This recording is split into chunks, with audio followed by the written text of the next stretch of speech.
नमस्कार आजिर एही आलोचना को आपण समस्तंकु स्वागत। आज आम पाखरे शिशु विकासर किछे मूल नीति उपरे एक नोट्स अछि। एटा मुख्यतः शिक्षक मानंग पई।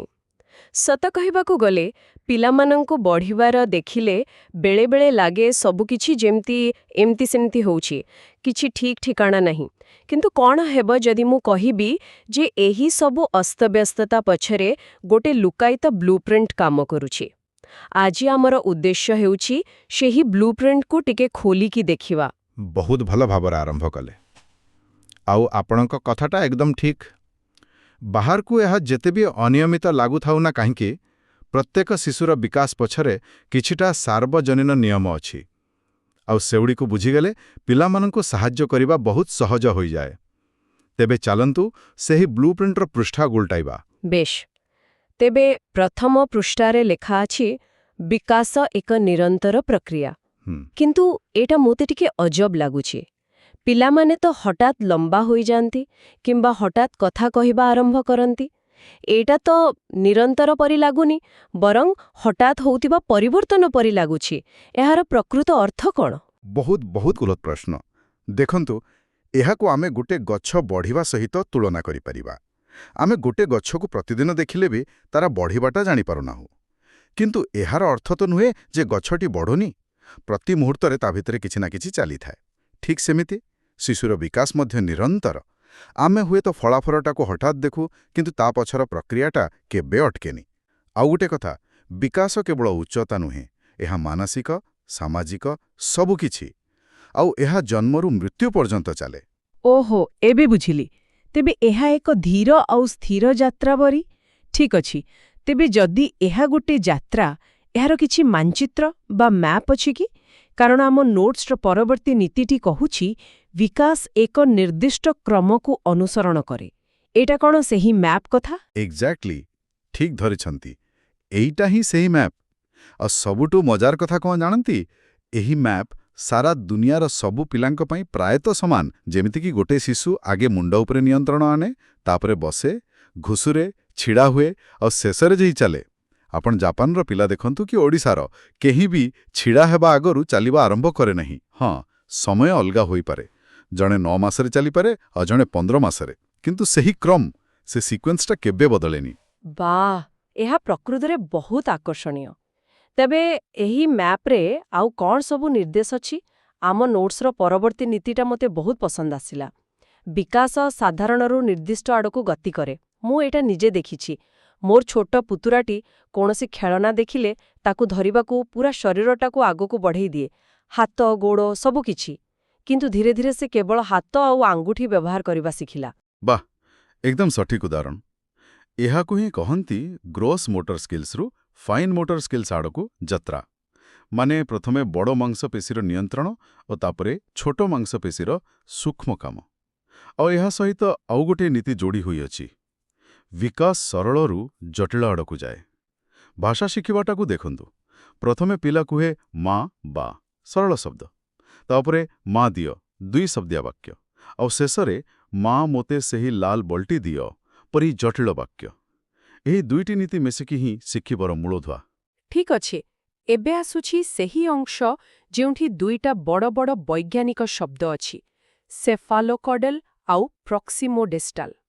शुणिबाकू टिके जटिल लागुछि, एहाकू टिके सरल भाषारे। निश्चय। एई दुईटी शब्द हेउछि आम सेही ब्लूप्रिंटर दुईटी मुख्य दिग। प्रथमटी सेफालोकॉडेल। एहार सरल अर्थ हेला मुंडरू पाद। एमिति भाबंतु प्रकृति गोटे बड़ बिल्डिंग को उपरु तळुको तयारी करुछि।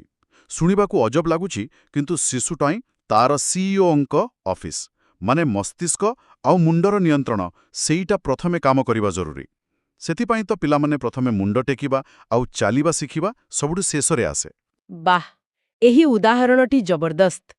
तेबे प्रॉक्सिमोडिस्टाल कौन? प्रॉक्सिमोडिस्टालर अर्थ हेला केन्द्ररू बाहर आड़कू।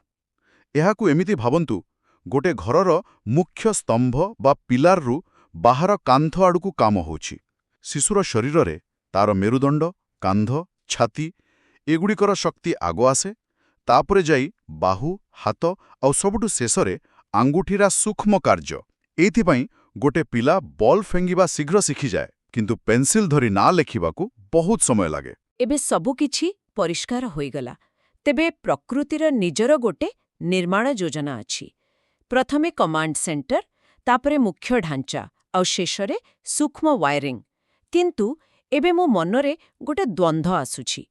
ଏତେ ସମୟ ଆମେ ଏକ ସାର୍ବଜନୀନ ବ୍ଲୁପ୍ରିଣ୍ଟ କଥା କହୁଥିଲେ, ଗୋଟେ ସ୍ଥିର କ୍ରମ କଥା। କିନ୍ତୁ ନୋଟ୍ସର ପରବର୍ତ୍ତୀ ନୀତି କହୁଛି ପ୍ରତ୍ୟେକ ଶିଶୁ ଅନନ୍ୟ। ଏହି ଦୁଇଟି କଥା ପରସ୍ପର ବିରୋଧୀ ଲାଗୁନି? ଚମତ୍କାର ପ୍ରଶ୍ନ। ଆଉ ଏଇଟା ହିଁ ଶିଶୁ ବିକାଶର ସବୁଠୁ ଗୁରୁତ୍ୱପୂର୍ଣ୍ଣ ଦିଗ। ୟାର ଉତ୍ତର ଆଉ ଗୋଟେ ନୀତିରେ ଲୁଚି ରହିଛି, ପରିପକ୍ୱତା ଏବଂ ଶିକ୍ଷଣ।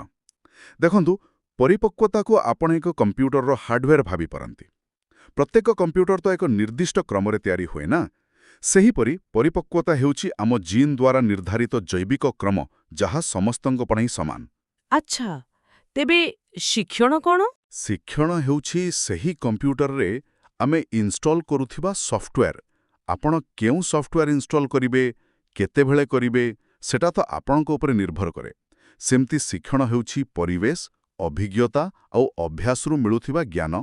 ତେଣୁ ହାର୍ଡୱେୟାରର ବ୍ଲୁପ୍ରିଣ୍ଟ ସମାନ, କିନ୍ତୁ ସଫ୍ଟୱେୟାର ଅଲଗା ଅଲଗା ହୋଇଥିବାରୁ ପ୍ରତ୍ୟେକ ଶିଶୁ ଅନନ୍ୟ ହୋଇଯାଏ। ବାଃ, ଏଇ ହାର୍ଡୱେୟାର ସଫ୍ଟୱେୟାର ଉଦାହରଣଟି ସବୁ କିଛି ସ୍ପଷ୍ଟ କରିଦେଲା।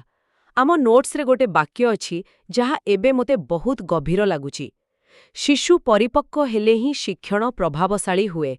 ଏହାର ଅର୍ଥ ହାର୍ଡୱେୟାର ପ୍ରସ୍ତୁତ ନହେଲେ ଆପଣ ନୂଆ ସଫ୍ଟୱେୟାର ଚଲାଇ ପାରିବେ ନାହିଁ, ଠିକ୍? ଏକଦମ। ମୁଁ ମୋ ନିଜ ଅନୁଭୂତିରୁ କହୁଛି। ମୁଁ ମୋ 4 ବର୍ଷର ଭଣଜାକୁ ଜୋତାର ଫିତା ବାନ୍ଧିବା ଶିଖାଇବାକୁ ଚେଷ୍ଟା କରୁଥିଲି। ଫଳାଫଳ ପୁରା ବିପର୍ଯ୍ୟୟ। ସେ ବିଚାରା ବହୁତ ଚେଷ୍ଟା କଲା, କିନ୍ତୁ ତାର ସେ ଛୋଟ ଛୋଟ ଆଙ୍ଗୁଠି ସେ କାମଟା କରିପାରିଲା ନାହିଁ। ଆଜି ମୁଁ ବୁଝୁଛି ଯେ ତାର ଫାଇନ୍ ମୋଟର ସ୍କିଲ୍ସ ପାଇଁ ହାର୍ଡୱେୟାର ବା ପରିପକ୍ୱତା ଆସିନଥିଲା। ମୁଁ ଯେତେ ଚେଷ୍ଟା କଲେ ବି ଲାଭ ନଥିଲା। ଏଇଟା ଶିକ୍ଷକ ଆଉ ଅଭିଭାବକଙ୍କ ପାଇଁ ବହୁତ ବଡ଼ ଶିକ୍ଷା। ଏହା ପ୍ରକୃତରେ ଏକ ବଡ଼ ଶିକ୍ଷା। ଠିକ୍ ଅଛି, ତେବେ ଚାଲନ୍ତୁ ଏହି ସବୁ ଜ୍ଞାନକୁ ଏକାଠି କରିବା। ଆମେ ବ୍ଲୁପ୍ରିଣ୍ଟକୁ ତ ଡିକୋଡ୍ କରିଦେଲେ, କିନ୍ତୁ ଜଣେ ଶିକ୍ଷକ ବା ଅଭିଭାବକ ପାଇଁ ଏହାର ପ୍ରକୃତ ଅର୍ଥ କ'ଣ? ଶ୍ରେଣୀଗୃହରେ ଏହା କେମିତି କାମରେ ଆସିବ? ଏଇଟା ହିଁ ସବୁଠାରୁ ଗୁରୁତ୍ୱପୂର୍ଣ୍ଣ ପ୍ରଶ୍ନ। ଦେଖନ୍ତୁ, ପ୍ରଥମ ଏବଂ ସବୁଠାରୁ ବଡ଼ ପ୍ରୟୋଗ ହେଉଛି ପିଲାମାନଙ୍କୁ ତୁଳନା କରିବା ବନ୍ଦ କରନ୍ତୁ। ଯେତେବେଳେ ଆମେ ବୁଝିଯାଉଁ ଯେ ପ୍ରତ୍ୟେକ ଶିଶୁର ଗତି ଆଉ ଶୈଳୀ ଅଲଗା, ସେତେବେଳେ ଦେଖ ପାଖ ଘର ପିଲା କେତେ ଶୀଘ୍ର ପଢ଼ିବା ଶିଖିଗଲା କହିବାର କୌଣସି ମାନେ ନାହିଁ। ଏଇଟା ଗୋଟେ ସେଓ ସହ କମଳା ତୁଳନା କରିବା ପରି। ଦୁଇଟା ଅଲଗା ଅଲଗା ଗତିରେ ପାଛନ୍ତି। ଏହା ବହୁତ ଶକ୍ତିଶାଳୀ କଥା। ଆଉ ଆମ ନୋଟ୍ସରେ ଶିଶୁ କେନ୍ଦ୍ରିକ ପଦ୍ଧତି କଥା କୁହାଯାଇଛି। ଏହାର ଅର୍ଥ କ'ଣ? ଆମକୁ ପାଠ୍ୟକ୍ରମକୁ ପିଲା ପାଇଁ ବଦଳାଇବାକୁ ପଡ଼ିବ? ନିଶ୍ଚିତ ଭାବରେ। ଏହାର ଅର୍ଥ ହେଉଛି ପାଠ୍ୟକ୍ରମ ଶିଶୁ ପାଇଁ, ଶିଶୁ ପାଠ୍ୟକ୍ରମ ପାଇଁ ନୁହେଁ। ଜଣେ ଭଲ ଶିକ୍ଷକ ଯେତେବେଳେ ଦେଖନ୍ତି ଯେ ଜଣେ 5 ବର୍ଷର ପିଲା ପେନ୍ସିଲ ଧରିପାରୁନି, ସେ ତାକୁ ଗାଳି ଦିଅନ୍ତି ନାହିଁ। ସେ ବୁଝିଯାଆନ୍ତି ଯେ ପିଲାଟିର ପ୍ରକ୍ସିମୋଡିଷ୍ଟାଲ ବିକାଶ ଏପର୍ଯ୍ୟନ୍ତ ସେ ସ୍ତରରେ ପହଞ୍ଚି ନାହିଁ। ତେଣୁ ସେ ତାକୁ ପେନ୍ସିଲ ବଦଳରେ ମାଟି ଦିଅନ୍ତି ବା ବଡ଼ କ୍ରେୟନ୍ ଦିଅନ୍ତି, ଯାହାଦ୍ୱାରା ତାର ହାତର ମାଂସପେଶୀ ମଜବୁତ ହେବ। ଏଇଟା ହିଁ ଶିଶୁକେନ୍ଦ୍ରିକ ଶିକ୍ଷା। ତାହେଲେ ଏହି ନୀତିଗୁଡ଼ିକ କେବଳ ଥିଓରି ନୁହେଁ, ବରଂ ଶ୍ରେଣୀଗୃହ ପରିଚାଳନା ପାଇଁ ଗୋଟେ ପ୍ରାକ୍ଟିକାଲ ଟୁଲବକ୍ସ ପରି। ଏକଦମ। ବିଶେଷ କରି ଅନ୍ତର୍ଭୁକ୍ତ ଶିକ୍ଷା ବା ଇନକ୍ଲୁସିଭ୍ ଏଜୁକେସନ୍ ପାଇଁ ଏହା ବହୁତ ଜରୁରୀ। ଯେତେବେଳେ ଗୋଟିଏ ଶ୍ରେଣୀରେ ବିଭିନ୍ନ କ୍ଷମତାର ପିଲା ଥାଆନ୍ତି, ସେତେବେଳେ ଏହି ବୁଝାମଣା ହିଁ ଶିକ୍ଷକଙ୍କୁ ସାହାଯ୍ୟ କରେ। ସେ ଜାଣନ୍ତି କାହାକୁ ଅଧିକ ସମୟ ଦେବାକୁ ହେବ, କାହାକୁ ଚ୍ୟାଲେଞ୍ଜ ଦେବାକୁ ହେବ, ଆଉ କାହାକୁ କେଉଁ ପ୍ରକାରର କାମ ଦେବାକୁ ହେବ। ଫଳରେ କୌଣସି ପିଲା ନିଜକୁ ପଛରେ ପଡ଼ିଯାଇଥିବା ଅନୁଭବ କରେ ନାହିଁ। ତେବେ ଆଜିର ଆଲୋଚନା ସତରେ ଆଖି ଖୋଲିଦେଲା। ଯାହାକୁ ଆମେ ଶିଶୁର ବିକାଶର ଅସ୍ତବ୍ୟସ୍ତତା ବୋଲି ଭାବୁଥିଲୁ, ତାହା ପ୍ରକୃତରେ ଏକ ସୁସଂଗଠିତ ପର୍ଯ୍ୟାୟକ୍ରମିକ ପ୍ରକ୍ରିୟା। ଏହାର ଏକ ମ୍ୟାପ୍ ଅଛି, ଏକ ନିର୍ମାଣ ଯୋଜନା ଅଛି, କିନ୍ତୁ ପ୍ରତ୍ୟେକ ପ୍ରୋଜେକ୍ଟର ସମୟସୀମା ଅଲଗା। ଏବଂ ସବୁଠୁ ଗୁରୁତ୍ୱପୂର୍ଣ୍ଣ କଥା ହେଲା, ଏହା ପ୍ରକୃତିର କଠୋର ବ୍ଲୁପ୍ରିଣ୍ଟ ମାନେ ପରିପକ୍ୱତା ଆଉ ଆମ ଅଭିଜ୍ଞତାର ରଙ୍ଗୀନ ମୁନିଆ ମାନେ ଶିକ୍ଷଣ, ଏ ଦୁଇଟା ଭିତରେ ଏକ ସୁନ୍ଦର ନୃତ୍ୟ। ଏ ଦୁଇଟିକୁ ଅଲଗା କରି ଦେଖିହେବ ନାହିଁ। ଏହି ଆଲୋଚନା ଶେଷରେ ଆମର ଶ୍ରୋତାମାନଙ୍କ ପାଇଁ ଏକ ଚିନ୍ତନୀୟ ପ୍ରଶ୍ନ ଛାଡ଼ିଯିବା। ନିଶ୍ଚୟ। ଆମର ସମଗ୍ର ଶିକ୍ଷା ବ୍ୟବସ୍ଥା ବୟସ ଉପରେ ଆଧାରିତ। ପ୍ରଥମ ଶ୍ରେଣୀର ସବୁ ପିଲାଙ୍କ ବୟସ 6 ବର୍ଷ ଆଉ ସମସ୍ତେ ଏକା ଜିନିଷ ଶିଖନ୍ତି। କିନ୍ତୁ ଯଦି ଆଜି ଆମେ ଜାଣିଲେ ଯେ ପ୍ରତ୍ୟେକ ଶିଶୁର ପ୍ରସ୍ତୁତି ବା ରେଡିନେସ୍ର ଘଣ୍ଟା ଅଲଗା ଅଲଗା ସମୟରେ ବାଜେ, ତେବେ ଆମେ କ'ଣ କିଛି ପିଲାଙ୍କୁ ଆରମ୍ଭରୁ ହିଁ ବିଫଳ ହେବାକୁ ବାଧ୍ୟ କରୁନାହୁଁ? ଯଦି ଆମେ ବୟସ ବଦଳରେ ଶିଶୁର ବିକାଶଗତ ପ୍ରସ୍ତୁତି ଅନୁସାରେ ଶିକ୍ଷା ଦିଅନ୍ତେ, ତେବେ ଆମ ଶ୍ରେଣୀଗୃହର ଚିତ୍ର କିପରି ହୁଅନ୍ତା? ଏହା ଟିକେ ଭାବିବା କଥା ନା?